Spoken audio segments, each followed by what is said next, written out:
Hello! Magandang buhay! Ngayon nga pala ay araw na ng Sabado.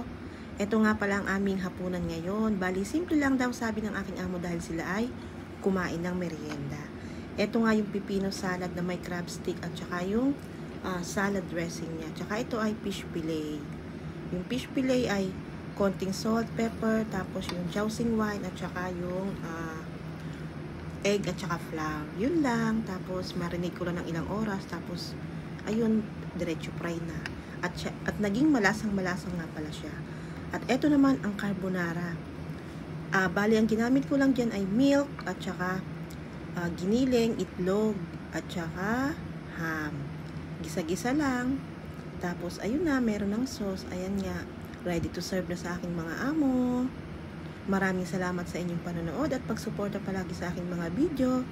God bless us all. Bye!